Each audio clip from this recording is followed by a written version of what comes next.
Muchas de las situaciones actuales que estamos viviendo es la falta de una cultura hacia las emociones. El llegar y poder decirle a mi padre, a mi madre, a mi maestro, estoy triste, es como, no estás triste. Lo que pasa es que no tienes cosas que hacer, lo que pasa es que debes de estar feliz. Y la demanda constante también como sociedad somos muy castigadores. Ahora ya nos puedes encontrar en Telegram. Solo tienes que descargar la aplicación de mensajería Telegram en la tienda digital de tu dispositivo móvil.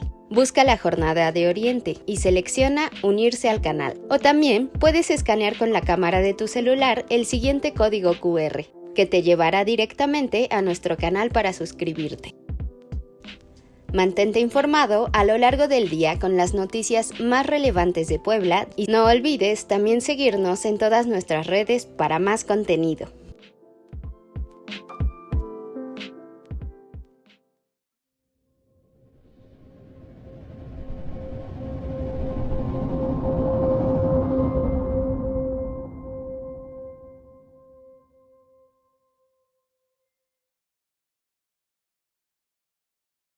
Buenas noches.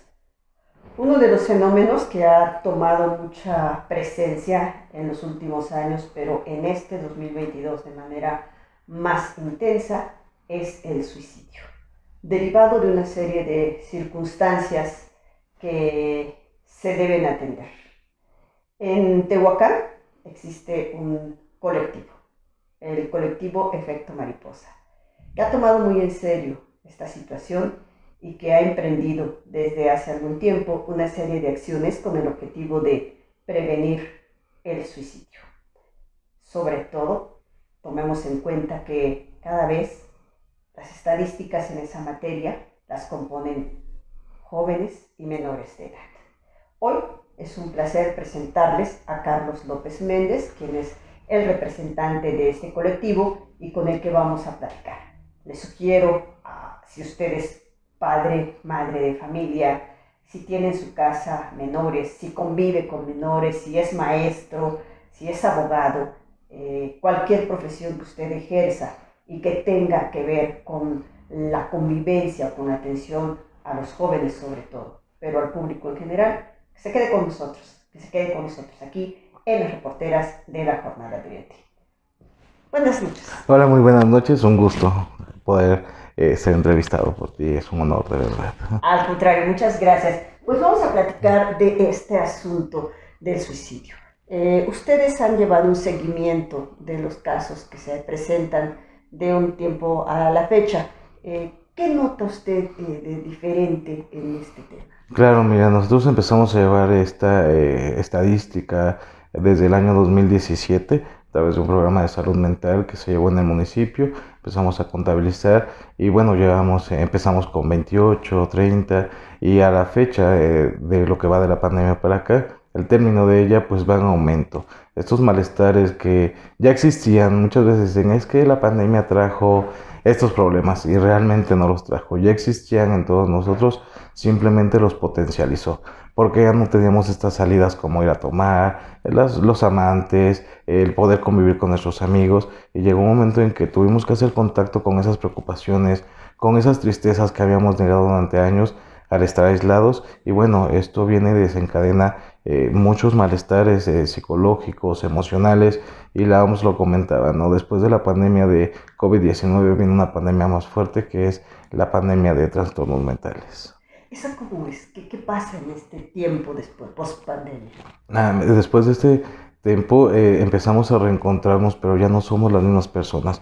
Ya hemos hecho catarsis, ya hemos hecho contacto con aquellos momentos que habíamos negado, como son situaciones que en nuestra sociedad, o por lo menos en nuestro municipio, en la zona, se da mucho, como es el abuso sexual, como es la violencia intrafamiliar, el alcoholismo, también las mentiras, los engaños con nuestras parejas, y todo esto hace que se desencadene un reencuentro.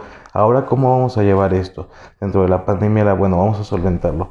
Fue muy difícil. Cuando salimos y nos reencontramos, pues también nos damos cuenta que hay muchas personas que fallecieron, aquellas ideas que teníamos de que el tiempo en algún momento lo íbamos a hacer, como convivir con los seres que amamos, pues se acabó. Y esto genera que esta parte hacia la depresión, la ansiedad se incremente de un 25 a un 35, 40%. En la pandemia fue más la ansiedad y después de la pandemia va en aumento más la depresión y con ello pues la ola de suicidios va en incremento.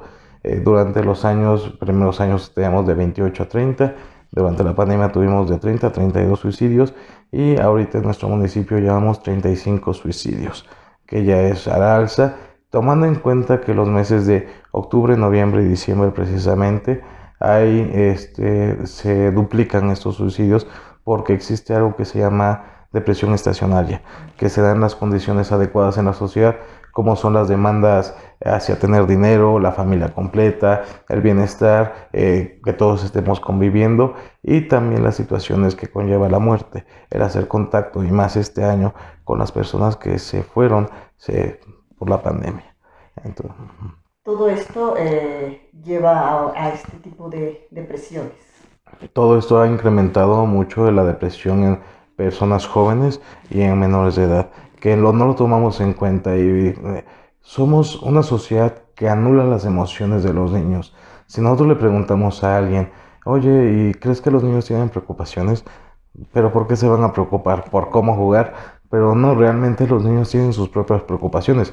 Posiblemente económicamente no, pero no son las únicas preocupaciones que existen. Como si papá o mamá se van a pelear esta noche, si van a llegar a agredirme, si me van a regañar por esta situación de que tiré algo o no recogí. Todo esto va generando esta ansiedad y llega a caer en una depresión los menores de edad. Este incremento se da mucho en la pandemia porque estaban también los niños bajo mucha presión en el área virtual, ¿sí? En donde querían que estuvieran 4 o 5 horas frente a una computadora cuando realmente el niño puede prestar atención 20 minutos y es todo lo que nos va a dar, y eso no se tomó en cuenta en el modelo educativo. Entonces lo querían ahí y si se separaban, regaños o golpes o pellizcos. Cuántas imágenes no nos regaló el internet de personas que violentaban o que de repente ya estaba gritando el papá con la mamá, y todo esto pues son las preocupaciones emocionales que llegan a tener los niños, y como son anuladas, ay, no tienes nada, ponte a barrer, no tienes cosas que hacer, entonces ponte a limpiar. Y le sumamos que de por sí los jóvenes y los niños ahorita están en una época virtual en donde ya tenían 5 horas en internet en clases y después en su tiempo libre videojuegos y toda la convivencia para poder desahogarse, pues ya era demasiado sedentarismo y también presiones en la mente. Esta parte que nos comenta, ¿esta sociedad nuestra ha aprendido algo después de haber enfrentado esta pandemia? Y sobre todo lo pregunto hacia nuestros niños. ¿Aprendimos a valorarlos, a entenderlos o no notamos ningún cambio? Me encantaría pensar que hacia los niños hubo un cambio. En realidad, yo creo que sí nos deja un mensaje esta pandemia, y sí lo tomamos en cuenta, de la importancia de la salud. ¿Sí? Muchas veces la hemos pasado desapercibida, tanto física como mental, en la cual, bueno, pues después hago, y cuando nos damos cuenta que es un virus que afecta, si no haces ejercicio, si no tienes una salud, nos alerta, y después nos damos cuenta que el no estar bien emocionalmente dentro de casa afecta todo, empieza a haber una alza a la importancia de la salud mental, y yo creo que eso es muy importante porque ya es valorada. Desgraciadamente en la situación de los niños seguimos en la misma situación, pero estamos justamente con una generación que le denominan la generación de cristal, ¿sí? Pero es una generación que ha cambiado mucho y que ellos mismos se valoran y le dan la importancia. A mí me llama mucho la atención ahora tener usuarios o pacientitos y pacientitas de 13 a 14 años que llegan solos al consultorio.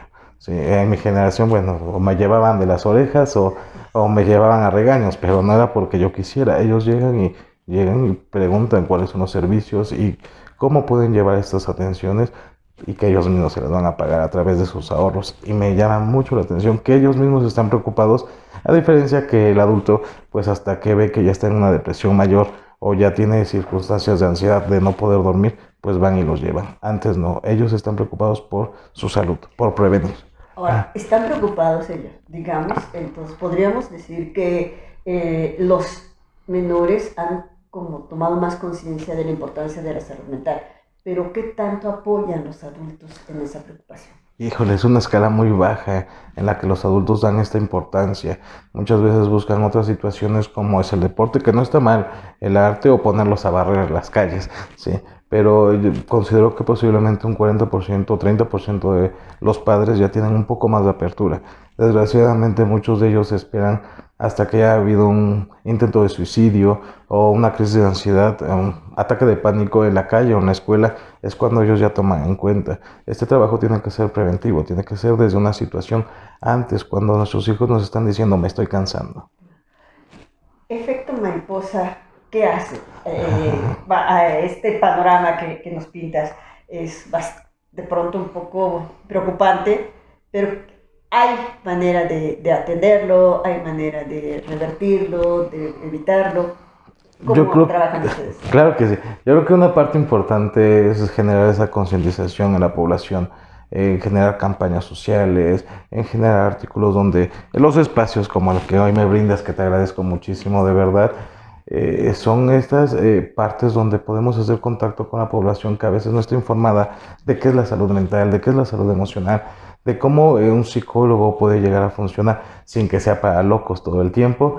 Y bueno, nosotros enfocamos mucho en lo que son talleres, pláticas en instituciones públicas, en instituciones particulares también, en generar convenios con asociaciones civiles en las cuales podamos ofertar nuestros servicios y también apoyarlos dentro de los talleres, en terapia en juvenil, de niños y en adolescentes y de pareja. Son estas situaciones las que nosotros realizamos dentro de las escuelas, que muchas veces pues ya hay, buscamos ya hacer trabajo de incidencia, ¿sí? En una ocasión me invitaron a dar una plática sobre prevención del embarazo, ¿no? Pero se los comentaba, hemos hecho lo mismo de prevención sobre el embarazo, cómo poner un condón, cómo cuidar, cuando en realidad ya tenemos que estar trabajando sobre incidencia, sobre, a ver, esto es lo real, esto es lo que está pasando, porque sigamos ocupando un huevito, seguimos ocupando material de hace 40 años que por obviedad no funcionó. Ya estamos a estas alturas y seguimos trabajando lo mismo. Ya tenemos que trabajar en talleres de sensibilización.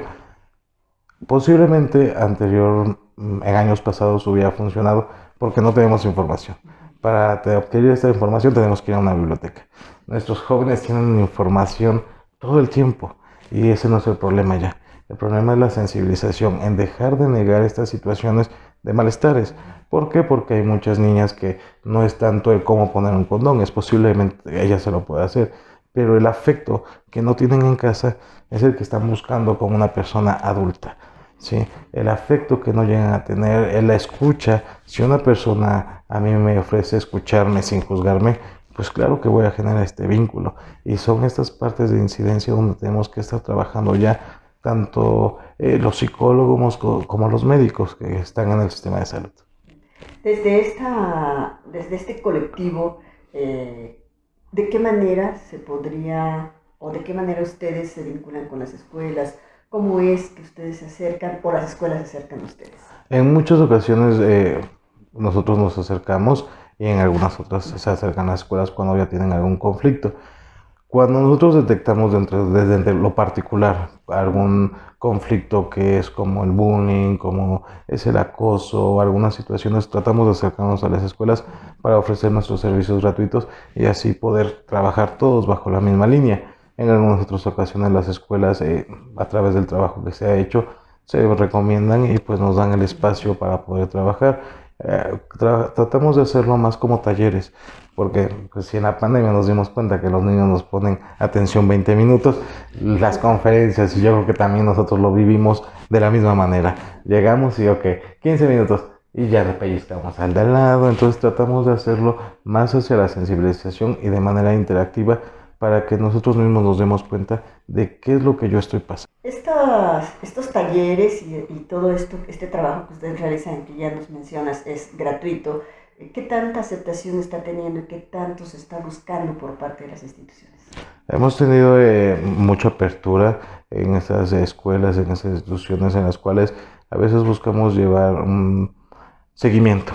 No es como que entramos y salimos, sino llegamos, vemos también las necesidades.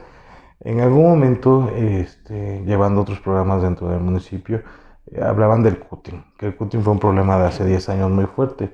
Y entonces decían, vamos a dar conferencias, ¿no? Y les decía, es que ¿cuál es la funcionalidad? No hemos entendido que el cutting es un trastorno como tal, como el alcoholismo. Yo voy a hablarle a personas del alcoholismo cuando ya saben qué es tomar, ya saben que es una cruda, ya saben qué efectos tengo, no va a cambiar nada. Sin embargo, las personas que no saben qué es, posiblemente les genere, entonces si te sientes mareado, yo quiero sentirme mareado. Y el cutting de la misma manera, pues alguien que ya lo hace, ya sabe que tiene dolor, no va a cambiar. Entonces tienen que generar programas adecuados y bajo las necesidades. No podemos de repente decir, el problema general es autoestima. Trabajemos autoestima en todas las escuelas. Vamos, hacemos el enlace, se platica con los maestros y directivos para ver cuál es el problema y poder trabajarlo bajo incidencia. ¿Cuáles son las causas que detonan estos problemas? Digamos? Obviamente no es una sola, entiendo. Totalmente. Muchas de las situaciones actuales que estamos viviendo es la falta de una cultura hacia las emociones. El llegar y poder decirle a mi padre, a mi madre, a mi maestro, estoy triste, es como, no estás triste. Lo que pasa es que no tienes cosas que hacer, lo que pasa es que debes de estar feliz. Y la demanda constante también como sociedad somos muy castigadores hacia, ¿a qué vienes al mundo, Elizabeth? A ser feliz. Todos venimos a ser feliz y entonces levantarme un día y darme cuenta que no soy feliz me pone triste. Entonces esta idea de una felicidad constante es tan dañina como el positivismo tóxico que ahora se maneja. Tenemos que entender que la idea de la salud mental es vivir en plenitud y esto nos lleva a entender que el enojo, la tristeza, la melancolía, el amor, todas son emociones funcionales. ¿Sí? No existen sentimientos buenos o malos. Se potencializan, hacen daño, pero en general todas las emociones nos van a ayudar a entender algo. La tristeza nos va a ayudar a que hay dolor, el enojo a poner límites. Todas tienen una función y tenemos que entenderlas para poder llevarlas. Es otra parte, que no existe una cultura de las emociones y siempre no estés triste. La soledad misma en los niños, si vemos a un niño pensando aislado, inmediatamente vamos por él. Ven, estás triste, no estés triste, ven, vamos, ten la tele. No los dejamos convivir con esta idea y cuando crecemos, pues no sabemos estar solos y generan dependencia. ¿Qué hay que hacer?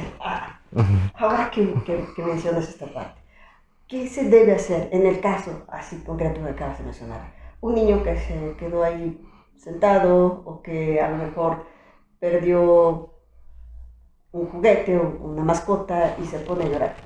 ¿Qué debemos hacer? Venga, acompañarlo, ¿sabes? Cuando tenemos pérdidas, lo que hacemos inmediatamente es tenemos que ser fuerte por la otra persona.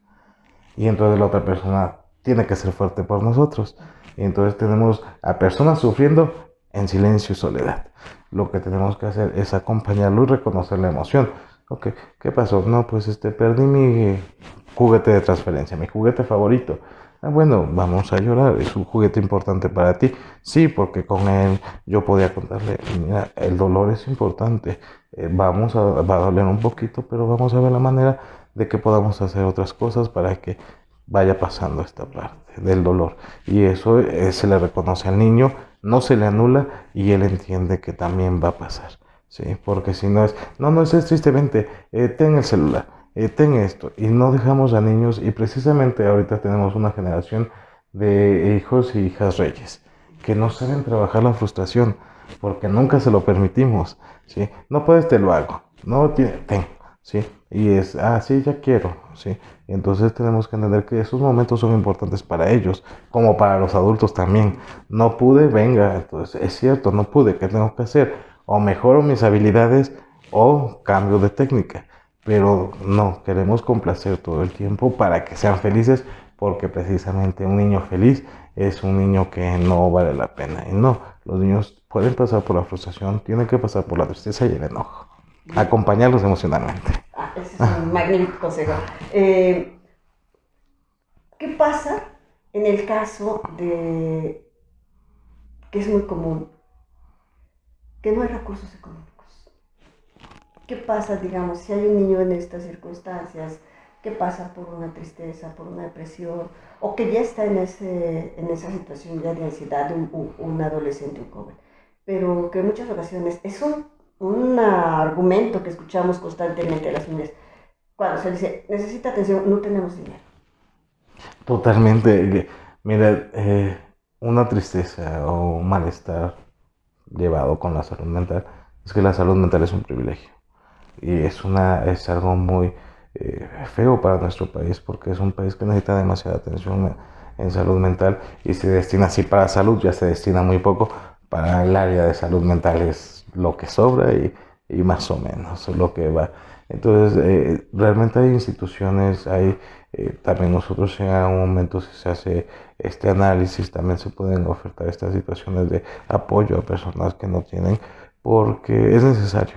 Nosotros tampoco podemos como psicólogos cerrar los ojos y es que ocupan mucho esta idea de, tienen que valorar nuestro trabajo, claro, y nosotros también, pero tenemos que entender que es como un médico que encuentra una persona que se está muriendo y entonces le va a revisar la cartera para ver si le puede pagar o le va a salvar la vida, ¿no? No le revisa la cartera, si puede actuar, actúa. Y nosotros en ese momento también, porque ese joven si se encuentra en una depresión mayor, si no se atiende y si no se recibe, se va a matar, ¿sí? Entonces es importante que entendamos más que las personas entiendan el valor o el costo, porque yo creo que todos lo sabemos, por eso no todos vamos con el psicólogo. Nosotros también en el área de salud mental entender el valor de nuestra labor social. Cuando hablas de esta parte, ¿podríamos comparar un problema mental con una enfermedad crónica? Totalmente, Sí. totalmente, Elizabeth. En algunos países de Europa, Estados Unidos, tener depresión ya cuenta como un justificante para poder faltar, ¿sabes? Ya es más valorada. Y se los decía apenas en una conferencia que invitaron precisamente de salud mental. Por ejemplo, si nosotros tenemos alguna situación en la pierna, la llevamos con un médico. Si ese médico no la sana, vamos con otro médico. Y si tenemos que ir con un especialista, vamos con un especialista hasta que nos dé un diagnóstico y pueda sanarnos el dolor que tengamos. El psicólogo de la misma manera. Si vamos con un psicólogo y no está funcionando, llevarlo con otro psicólogo hasta que tengamos un diagnóstico y una manera de poder sanar ese dolor que existe. Porque muchas veces ya fui y no me funcionó. Sí, pero fuiste y en una sesión no tenemos una varita mágica, ¿no? Se tiene que llevar un proceso para poder adentrarnos y ver qué funciona. Y lo más importante en muchas ocasiones, y se los he comentado, es si tener un diagnóstico. Porque algunas veces van con el psicólogo, es que me dijeron que tengo depresión, ajá. Pero ¿cómo te dijeron que tienes depresión? Porque son términos coloquiales que todos ocupamos y de repente, yo tengo depresión. ¿Cómo lo sabes? Sí, yo soy bipolar. ¿Cómo lo sabes? Si no hay un diagnóstico, y eso es importante porque si cambian de tratamiento, pues ya llevan un avance, ya yo tengo esto, ya estoy diagnosticado. ¿Cómo se diagnostica? ¿Cómo se sabe? Los diagnósticos se dan a través de pruebas psicométricas en las cuales pues existe una valoración, el poder decir, ok, ¿qué es esto? Es como el médico, revisamos síntomas, indicadores y de repente, bueno, entonces todos tus indicadores nos están diciendo que si tienes una gripe, una infección. Nosotros los psicólogos también, mira, estás teniendo esto, no puedes dormir, te comen las uñas, hace años se te cae el cabello, tienes colitis nerviosa, todo el tiempo te estás moviendo, si no te sientes cómodo, bueno, pues ya son indicadores 4 de 6 que sufres de ansiedad. Entonces ahora vamos a ver qué es lo que provoca esa ansiedad. Eso ustedes lo detectan. ¿Cómo lo puede detectar un familiar? Hay indicadores que pueden, por ejemplo, ahorita sobre la depresión se habla mucho, ¿no? El dejar de comer, aislarnos de repente, el tener conflictos, de alguna manera a veces como dejar de hablar o de repente empezar a dar indicios sobre sería mejor la vida si yo no estuviera. ¿Sabes? Estas palabras ya están hablando de un pensamiento suicida. Esto nos están hablando de que hay una situación. Okay. Se previene. Se previene todo el tiempo. Podemos prevenir la salud mental reconociendo las emociones. También nosotros como adultos, muchas veces, imaginemos, para hablar de nuestros sueños, de repente, ¿y tú qué quieres ser? Nos apena hablar de lo que queremos ser, nos apena hablar de nuestras emociones y esta es una manera de prevención, el poder reconocer, el poder sentirnos en un lugar seguro con las personas que amamos. Okay. Como familia, llevar al psicólogo seguramente es uno de los pasos principales, pero ¿qué más se puede hacer? Claro, de buscar un sentido de vida, la convivencia que podemos llegar a tener. Muchas veces es que yo estoy con ellos todo el día, sí, pero ¿qué hacen todo el día? Pues yo veo la novela, en lo que ellos están en el celular. Eso no indica que estén en convivencia, indican que viven en el mismo lugar todo el tiempo. Entonces aquí lo importante es que existan horas de convivencia. El dejar el celular, sin mi hijo, yo también como papá le estoy hablando a mi hijo y mi hijo está en el celular, me siento anulado, ni ganas tengo de contarle. Pero si dejamos un tiempo fuera los celulares, las pantallas, eso realmente nos ayuda a que entendamos que somos valiosos. Lo importante aquí es mucho el reconocimiento que podamos llegar a tener como familias, el buscar una vez al mes, salir a caminar al parque. Muchas veces es que salir es comprar, a ver, no, salir es salir. Que a nosotros nos guste salir y comprar cosas es diferente, pero si vamos al parque es lo mismo que comer en casa. Hay muchos parques abiertos donde podemos ir a hacer un picnic, a poder, esta parte que siempre va a ser vital para cualquiera de nosotros. Cuando estamos hablando de estas estadísticas y mencionar que hay menores de edad que ya se nos están tomando decisiones tan drásticas, debe ser ya un foco rojo para nosotros como sociedad, como gobierno, como instituciones. Totalmente, sí, la OMS lo comentaba antes de la pandemia. Para el año 2021-22 ya se adelantaba mucho antes que el suicidio iba a ser la primera causa de muerte. Ahorita se encuentra en el segundo, obviamente por el COVID, pero se encontraba debajo de accidentes automovilísticos y ya los alcanzó, ya los rebasó y eso es preocupante como sociedad mundial. Realmente ya tiene que haber un trabajo muy eficaz para que dejemos de lado la idea de que una persona que decide quitarse la vida ocupa la salida fácil. Estas etiquetas hacen mucho daño porque hay personas que se cansan. Es como correr una carrera, simplemente te cansas y ya no puedes. Por más que quieras, tus piernas no te responden, tu respiración falta. Entonces, esto es lo que pasa con una persona con un pensamiento suicida. Ya están cansados de levantarse día tras día y tener contacto con esos pensamientos de que algo muy malo va a pasar, de que mi pareja me golpea, de que mis padres me hacen daño, de que nadie y soy un fantasma en la sociedad. Es lo que nos lleva. No es que no quieran vivir, no pueden vivir en muchas ocasiones ya. No tienen calidad de vida y es lo que los conlleva a esta parte. Es mucho de llamar la atención que sean jóvenes. Hace un rato me preguntabas que cuál era la diferencia de antes a ahora y precisamente antes no teníamos muchos casos de jóvenes y hasta ahorita pues el caso de jóvenes tenemos 17 menores de edad, menores de 18 hasta 11 años hemos encontrado, ya tenemos 6. Entonces estos números van en aumento. Adultos y personas de la tercera edad es mucho menos, lo que antes era mucho mayor. Estamos hablando de solamente Tehuacán. Solamente de Tehuacán. Sí, en el caso de los 35 suicidios que llevamos hasta la fecha, son más casos de jóvenes y menores de edad que son 17 y 6, pues allá llevamos 23. Entonces llevamos más del 70-80% en jóvenes. Ya el otro es adultos. No es que sea menor, pero es lo que ha cambiado.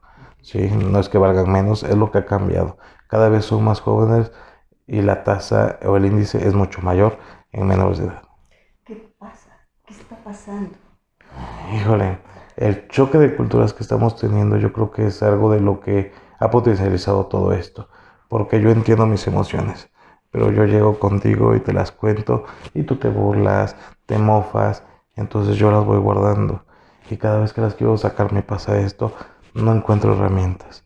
Entonces no encuentro una salida ni un lugar seguro. A lo mejor antes pues no se hablaba de las emociones y ya. Pero todos estamos ahí. Ahorita ya hay una comparativa porque de repente mi amigo sí veo cómo va con su familia y le cuenta y lo reconocen. Yo ya tengo una comparativa social, algo que antes pues nadie las contaba y ya era algo más insano pero estable que podía existir. ¿Sí? Entonces estas partes han sido las que en los jóvenes no tengan las herramientas. Si los sumamos, lo que te comentaba, es unos momentos que no estamos dejando que nuestros hijos se frustren, que entiendan el valor, pues no cuentan con las herramientas para decir, ok, ¿qué voy a hacer? O sea, al final siempre es bueno dejar que experimenten. Totalmente. Sí, nuestros hijos no sufren solamente de lo que hacemos, como los golpes o los ritos. También sufren de lo que no hacen, ¿sí? Que es mantenerlo todo el tiempo sentado. Es que no subas ese pedazo de tierra porque yo de chiquito me caí. Pues sí, pero posiblemente pues yo era torpe, simplemente no tenía la motricidad y ya le impedí a mi hijo que a lo mejor se convirtiera en el mejor alpinista del mundo, porque a lo mejor él sí tiene las habilidades. Impedir que nuestros hijos realicen sus experiencias propias es uno de los daños más grandes que podemos hacerle a nuestros hijos. Que se equivoquen, que se caigan. Que se caigan. No, obviamente no de un techo, no lo voy a dejar correr en el techo y, bueno, yo me caí en el techo, sí, aviéntate, no. Pero en lugares que no puedan hacerse mucho daño, tienen que experimentar, tienen que vivir y tienen que convivir con esa frustración. ¿Sabes? De repente en los videojuegos, no lo puedo pasar y ya lo aventaron, lo rompieron. Ya no lo juegues, juega algo más bonito. Sí, entonces, no, a ver, o sea, ven, tómate un tiempo, quédate solo y regresamos y lo intentamos. Algo va a encontrar ahí. Y esa es la importancia de que nosotros también estemos con ellos, que les demos las herramientas. Ahora que mencionas los videojuegos, es muy común escuchar entre la gente adulta esa parte de que son violentos, hay mucha sangre, que las caricaturas de antes eran más sanas. ¿Es real? Híjolas. Mira, si hay una influencia hacia lo que nosotros vemos, escuchamos también, pero no es solamente eso, ¿sabes? Los videojuegos hasta cierto grado pueden ser funcionales para los reflejos, para la motricidad, pero una realidad es que, por ejemplo, los cigarros tienen orden y un menor no los puede comprar. Pero un videojuego no lo puede comprar un menor, pero porque no es capaz de pagar cierta cantidad, ¿sabes? Un videojuego cuesta 1,000, 2,000 pesos. Entonces tú teniendo 8 años no vas a conseguir 2,000 pesos rápidamente. Por eso no tienen orden de restricción. Sin embargo, sí tienen atrás hacia qué edad es adecuada para jugar. Entonces, ¿quién compra los videojuegos? Claro, los padres. Un adulto. Bueno, es ahí donde viene nuestra responsabilidad. Si yo estoy viendo que aunque mi hijo quiera jugar, no me acuerdo cómo se llama el último que está de moda, que es un muñequito azul, bueno, pero que es un tanto violento porque es de terror, bueno, a lo mejor está muy de moda, ¿sí? Pero si yo estoy viendo que es un juego que no le hace bien, que es para mayores de 18 y mi hijo tiene 12 años, es mi responsabilidad decidir comprarlo o no. Y no porque yo sea un mal padre, sino porque ahí me está diciendo es para 16 años, 18, lo compro. Si es para 12, bueno, pues ya. Y es lo que no hacemos. Esa es la diferencia, que al final seguimos siendo responsables los adultos de darles estas herramientas, como un celular. Un celular de repente es como, ok, ten tu celular, pero no hagas esto. A ver, hay muchos programas como el control parental de Google, y algunos programas donde podemos estar revisando. ¿Por qué? Porque mi celular no es privado. Privado es mi cuarto, nadie entra. Y puedo tenerlo porque yo soy el que lo tengo. Pero un celular, estamos en contacto con personas, estamos con fotografías, damos información, las tarjetas desde ahí se pueden robar. O sea, no es privado y no puede ser privado para un menor de edad. Y se molestan muchas veces algunos usuarios, sí, pero cuando se les comenta, pero es una realidad. Son situaciones en donde hay convivencia y no puede ser privado. Ese control parental es funcional. También en revisar su historial, el ver con quién hablan, porque en realidad hay muchos casos también en donde se han enganchado a través de trata de blancas. Estos videojuegos, por ejemplo, de Free Fire, Call of Duty, que también son en línea. No es un videojuego como que juegas tú, estás en contacto con personas, hay chats, hay micrófonos, también es una manera. Y es ahí donde, aunque mi hijo lo ame, pues tiene que haber restricciones para él o para ella. Y eso también ayudaría a manejar la frustración. Totalmente. ¿Está de acuerdo? No, definitivamente, porque... Le dices que no, se va a frustrar. Sí, claro, o juega aquí a mi lado también, porque es que es mi espacio. A ver, si es tu espacio, pero ¿con quién estás jugando? Es que es mi amigo de Perú. ¿Cómo? ¿Cómo puede ser tu amigo de Perú alguien que no conoces? Sí, a él los ayuda a manejar la Ok. frustración. Entonces es importante. Ok, esto es muy bueno porque a veces los padres también no saben cómo decirle o ponerle un alto justo por eso, ¿no? Porque hay una edad en la que los niños, los adolescentes, están enojados de que dices, a ver, esto no, o déjame ver qué estás haciendo con quien hablas. Sí, mira, sí, es que hay muchos temas, Elsa. No sé. Nosotros hemos confundido los límites con violencia, ¿sabes? Entonces, cuando nosotros vemos a un niño, le gritamos, le pegamos, y esta parte de la adolescencia no es que se vuelvan un poquito más rebeldes, sino nosotros ya no tenemos la autoridad que teníamos ante un niño. Ya no podemos ser sus agresores. Entonces, de repente es, ¿por qué los padres les dejan de pegar a los niños a los 15, 14 años? Y hasta les dicen, te dejo porque ya me cansé, ya haz lo que quieras de tu vida, ya te pegué 14 años y no aprendiste. Pues claro que no iba a aprender, pero bueno, es su justificación. Pero en realidad les dejan de pegar porque a esa edad el hijo ya le puede regresar el golpe. Ya pues, obviamente el adulto va a ganar, pero ya hay algo más justo. Entonces, esta parte de que nosotros, nuestros gritos ya no tengan la misma potencia, fuerza, hace ver que los adolescentes son más rebeldes. Pero en realidad la educación se tiene que trabajar a través de límites. Y los límites no tienen que ver con los gritos, no tienen que ver con los golpes, tiene que ver con la explicación hacia el niño de lo que puede y no puede hacer. Porque un niño pues no es una mascota, no es un perrito, el niño entiende y el niño va tomando capacidades de escucha de acuerdo a cómo nosotros lo tomemos. Entonces, si yo le grite, pues claro que el niño se va a acostumbrar a un tono de voz alto, pero si yo le hable desde pequeño, si yo le explique las cosas, él va a ir teniendo esa educación de poder llevar las cosas. Sí va a tener sus rasgos de rebeldía, sí, pero no tanto como lo pintamos, simplemente es porque ya no los podemos someter como cuando éramos niños. Ok. ¿Qué sería con lo que nos despediríamos en este programa? ¿Cuál sería el mensaje para los padres, para los menores, para aquellos que están en esta situación de tristeza, de ansiedad? ¿Qué hay que decirles? Ay, es un mensaje muy largo. No, realmente, mira, para los padres de familia y madres considero que es importante que nosotros entendamos que nuestros hijos son valiosos y que precisamente la pandemia nos enseña que no existe un tiempo definido de vida, que puede ser hoy, decir en 5 años ya voy a tener tiempo para ellos por mi trabajo, pero posiblemente no lleguen esos 5 años. Tener la capacidad para entender que es una responsabilidad y aunque tenga trabajo, llegar a convivir con ellos va a ser muy necesario para su desarrollo. Eso es importante. En la parte de tener trastornos como ansiedad o depresión, es muy importante que nosotros entendamos que existen personas capacitadas para poder ayudarnos, que existen personas que nos pueden eh, dar herramientas, ¿sí? No nos van a salvar, nos van a dar las herramientas para poder salir de donde sentimos, que aunque parezca que ya hemos pasado muchos años, aún se puede salir de ahí.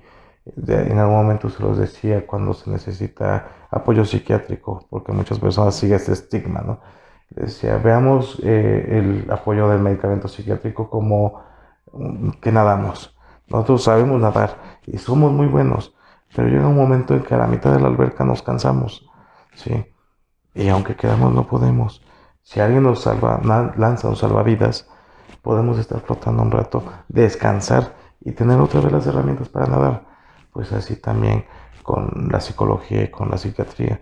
No es que vayamos a depender de eso, simplemente es un descanso, es dejar nuestros problemas y ver otra perspectiva para poder sobrellevarlos en el momento que tengamos energía para sacarlo.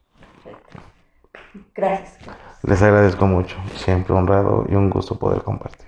Muchas gracias. Y gracias, amigos de la Jornada de Oriente. Este es un tema y ha sido una charla, creo que muy aleccionadora, con muchas herramientas que podemos estar aplicando día a día en nuestro hogar, en nuestro trabajo, en nuestra casa, y también un buen momento y un buen consejo para quienes están transitando por una situación emocional difícil. Pedir ayuda no está mal, al contrario, es lo que debemos hacer. Y yo le agradezco a Carlos que hoy nos haya podido dar luz en esa materia. Como siempre, les pido que nos ayuden a compartir este programa para que mucha más gente lo conozca, se entere, quizás se encuentre aquí, quizás hasta ayudemos al compartirlo a alguien que necesita de este mensaje. Ayúdenos a compartir, por favor, y también no se pierdan el programa Aquí Vamos de nuestro jefe de información, Fermín Alejandro García, y nuestro coordinador de información, Martín Hernández Alcántara. Todas las noches, a partir de las 9 de la noche, les acompañan con la información del día. Gracias a Felipe Jiménez en las cámaras. Que pasen muy buena noche.